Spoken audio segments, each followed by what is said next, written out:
আসসালামু আলাইকুম প্রিয় ভিউয়ার্স, দেখছেন আমার কাকা মাজাদুল হক মিঠু, তার দোকানে আজকে শুভ হালখাতা। দেখছেন এই যে দোকান অনেক সুন্দর করে সাজিয়েছে।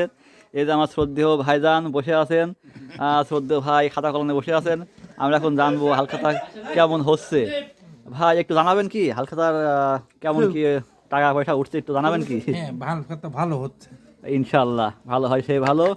তো আমার চাচা এবং বন্ধু বন্ধু কিছু বলো, মানে হালখাতা কেমন, ভালোই হচ্ছে, বাকি কেমন কিন্তু আসার কেমন উঠছে?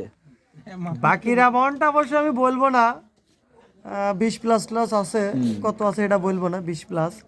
তাই সবচেয়ে তো বেশি খারাপ লাগে যখন কাস্টমার এসে বলে যে অজুহাত, সর্বশেষ অজুহাত আমি পাইছি যে বাক্স ছুড়ানি হারিয়ে গেছে, যাক বাংলায় বলে চাবি। 1 নম্বর, 2 নম্বর সারা বছর নেবে, আসি তারা বলে যে আমার খাতা দেখো তো, আমার তো এত বাকি হওয়ার কথা না। তখন মনটার মধ্যে বলে যে এই ব্যবসা ছেড়ে দে, যখন আসলে। চোর হতে হচ্ছে, তাহলে আমি টাকা বাকি দিচ্ছি, আবার আমি চোরও হচ্ছি, ভোর বছর হিসাব রাখে না। মানে এই দুঃখটার জন্য আমরা এই যে সাধারণ যারা ছোটখাটো ব্যবসায়িক, আমরা হচ্ছে চোর আর পুলিশ হচ্ছে ওই কাস্টমার। আমি সবার উদ্দেশ্যে বলি, আপনারা সবাই খাতা করে দেবেন, খাতা ছাড়া কেউ কারো বাকি দেবেন না।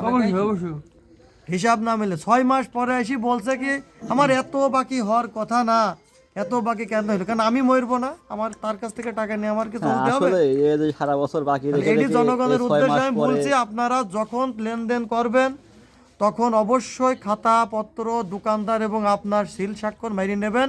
6 মাস পরে এসে যদি আপনারা বলেন আমার এত বাকি তো হওয়ার কথা না, দয়া করে এটি বলবেন না।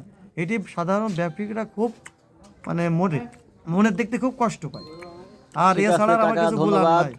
আসলে এই যে সারা বছর এই যে বাকি দেওয়া হয়, আর এই যে বছর শেষে একটা হালখাতা করা হয়, তারপরেও যে এসে বলে যে না আমার বাকি ছিল এত না, আসলে নানা রকম অজুহাত দেয়, বিভিন্ন এটা করা আসলে অজুহাত ঠিক থাকে। না। যাক, ব্যাপার না হচ্ছে হালখাতা যেমন হোক, জিলাপি খুব সুস্বাদু হয়ে আছে, মেন কথা। হ্যাঁ, তো জিলাপি স্বাদটা অনেক ভালো, মানে আমি তো এইটাই viewers, বলতে চাচ্ছি। আমরা এখন জিলাপি খাওয়াই